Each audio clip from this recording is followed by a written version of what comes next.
The Lord be with you. And with your spirit. A reading from the Holy Gospel according to Matthew. Glory to you, O Lord.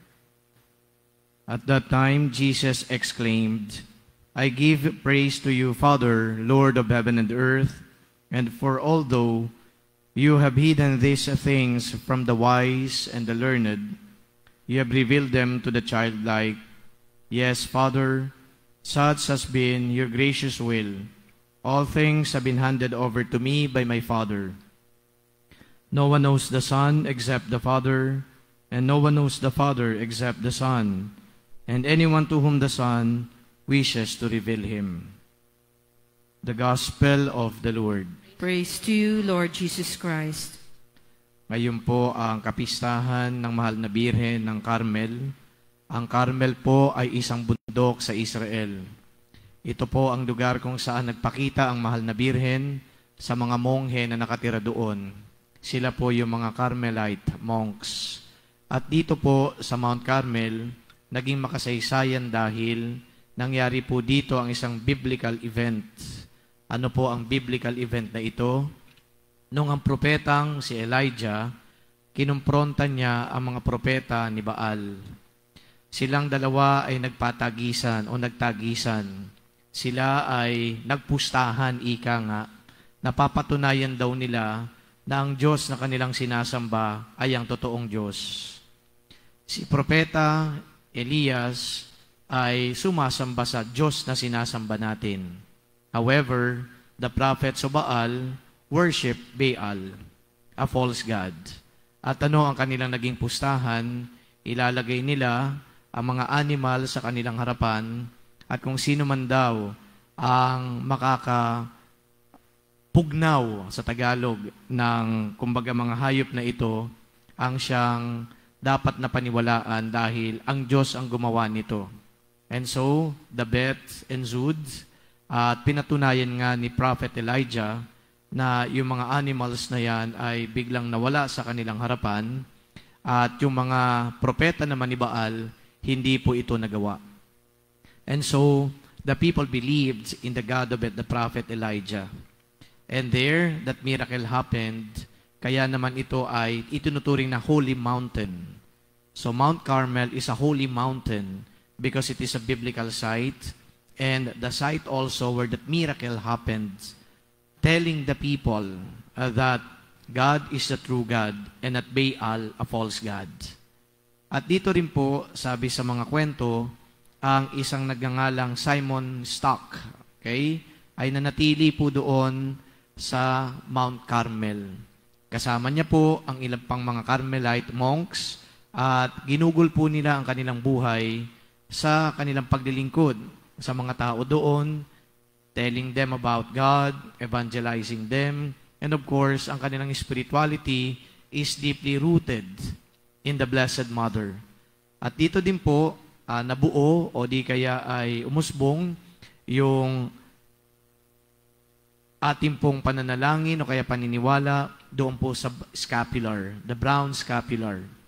Ang sabi po dito ng mahal na Birhen, when he gave this piece of cloth doon po sa mga monghe, na ito daw pong scapular na to, kung sino man ang magsusuot ay hindi po mabubulid sa impyerno.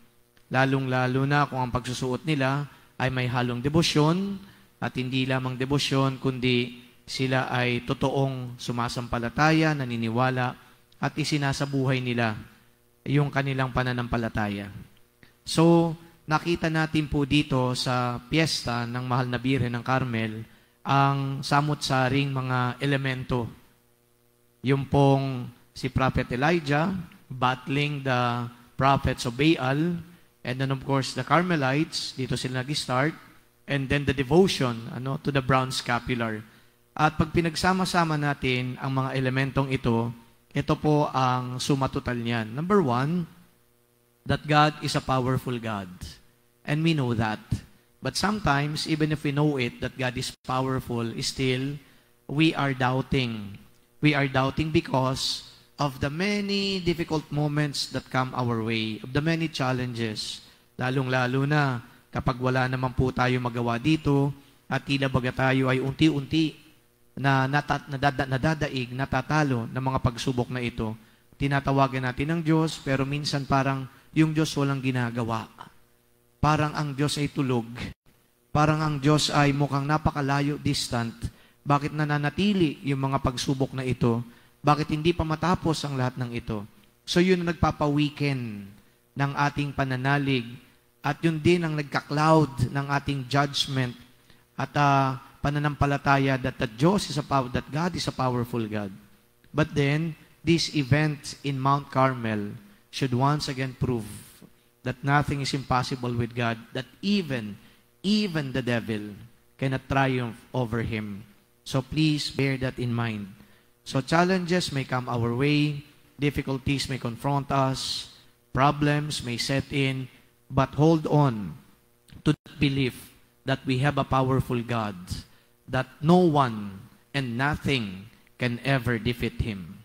Pangalawa, na nakita din natin dito, when fusing all these elements, that we have the Blessed Mother as our mother, who is always willing to love and ready to intercede for all of us. Noong nagkaroon po ng debosyon, yung pong mga Carmelites dito sa Mahal na Birhen ng Carmel, ipinakita nila na ang Mahal na Birhen ay kanilang naging sandigan, kanilang naging pundasyon, kanilang pananalig, at ando doon yung paggabay ng Mahal na Birhen. So much so that even the challenges that come their way, owing to their devotion to the Blessed Mother, they were able to overcome all of them.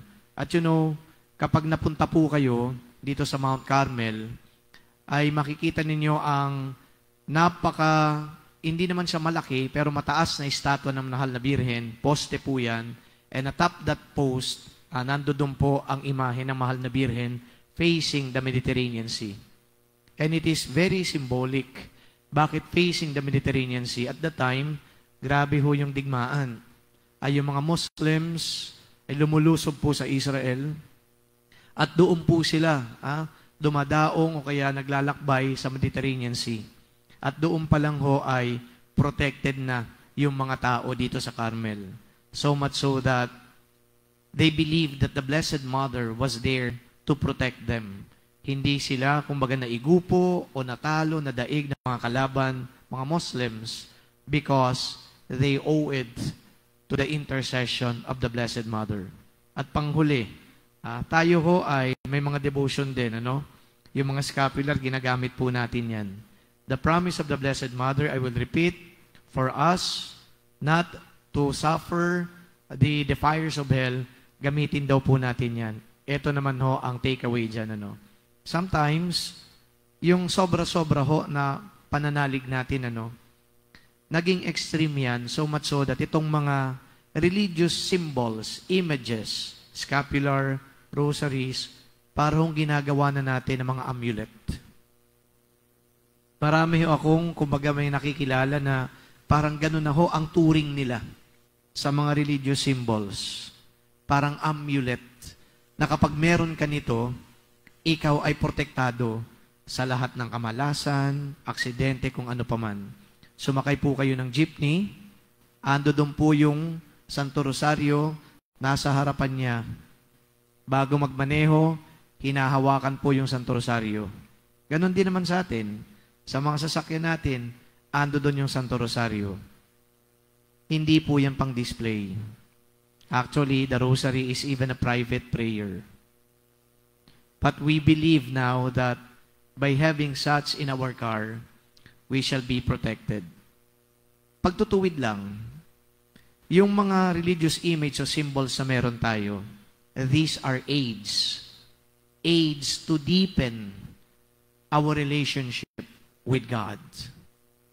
These are help to make us fully understand the mysteries of God. Never po yung naging anting-anting. Never po yung protection. Kung meron man ho dito na dapat ma-enhance by possessing scapulars, wearing scapulars, using the rosaries, ito po yung pananalig natin sa Diyos. Pang-enhance yan ng ating pananalig ng ating pananampalataya sa Diyos. Ulitin ko, hindi po anting-anting, hindi po pangpaswerte, hindi po yan amulet.